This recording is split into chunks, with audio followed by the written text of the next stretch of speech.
jam is amplified, so just glide, and let your backbone slide.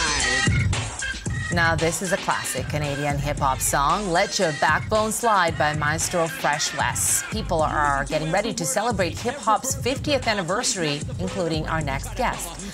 The iconic song by Maestro Fresh Wes is one of his personal favorites and was personally recommended by Shad as a quintessential Canadian hip-hop hit. Tough to dispute that choice. Musician, broadcaster, and hip-hop tactician in his own right, Shad joins us now from Toronto. Good morning, Shad. Thank you for making time for us. Look, tomorrow is the 50th anniversary of hip-hop.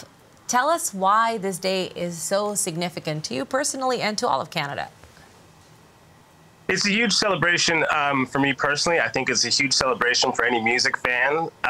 Hip-hop, when it started and even well into the 80s, was talked about, was debated as to whether it would just be a fad. And here we are 50 years later, and hip-hop has touched pretty much every genre of music at this point. And it also has really deep roots in Canada. So it's a huge celebration for me, and I think a huge celebration for any music fan, because hip-hop has contributed so much to all of music and really all of culture. What I love about always chatting with you is that you're also such a scholar of music, and you were a host of Evolution of Hip Hop, which was a documentary series. It aired on HBO. It's now available on Netflix. And you really examined those roots of hip hop, some of which I knew and lots of which I didn't know. I really learned a lot. Tell me about what drew you to this project, and what did you learn while making it that maybe you didn't know? I learned so much working on the show. The show was made actually by Canadians mostly, Banger Films right here in Toronto. And when they asked me if I wanted to come along for the ride and host the show and do the interviews, it was one of the easiest decisions I've ever had to make. I got to meet so many of my heroes. It really still feels surreal.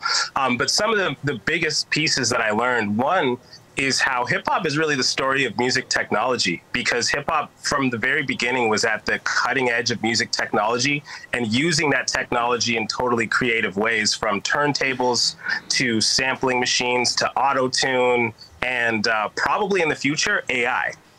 So, that's one piece that I learned, because I came into hip hop as a rapper with the words side of things, the poetic side of things. So I learned so much about the technology, and then of course about the culture. Hip hop is fundamentally like New York culture. It's fundamentally kind of this combination of Jamaican culture and also North American culture, American Canadian kind of musical styles combined together.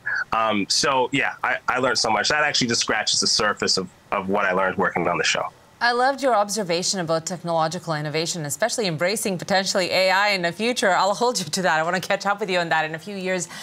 Tell me, you spoke about roots of hip-hop in terms of the cultural influences that really shaped it. How does Shad Kabango, a son to Rwandan immigrants born in Kenya, raised in Canada, in London, Ontario, how did you find your place in it and your voice in it? Yeah, so, another important piece that I learned working on the show, although I kind of knew this already, is that hip-hop is sort of this all-embracing genre of music. And that comes down to the roots of it. So the roots of it and what we celebrate tomorrow is DJ Kool Herc taking records from all different genres and playing them in a particular style. So hip-hop's always been agnostic in terms of genre. It's always had this sort of wide embrace and welcome. And also, it's always been a place for people to tell their own stories. And that's why it's been embraced all over the world. And that's how I came to it as well. As a young person, when I was trying to find a way to express myself, hip-hop was there for me. Tell me, you talked about also hip-hop's ability for especially Black youth and Indigenous youth to express the inequality. I mean, it's, before we talked about it on the news, before we talked about it perhaps as much as it's being discussed today, it was right there in the lyrics of hip-hop songs. Tell me about that part of it and how that continues to evolve today. Definitely. If you look at hip-hop globally, from London, Ontario, where I'm from, to the other side of the world, you name a place on the map, hip-hop has given people this frank, direct, powerful form of self-expression, in particular to confront injustice, to confront false narratives. So when you talk about Black youth, when you talk about Indigenous youth, there's just this natural gravitation towards hip hop to talk about histories that have been hidden, to talk about injustices that have been hidden.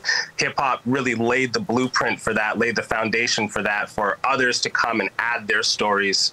And that's just another one of the important contributions of hip hop to global culture. And just tell us, final question I didn't get a chance to ask you earlier.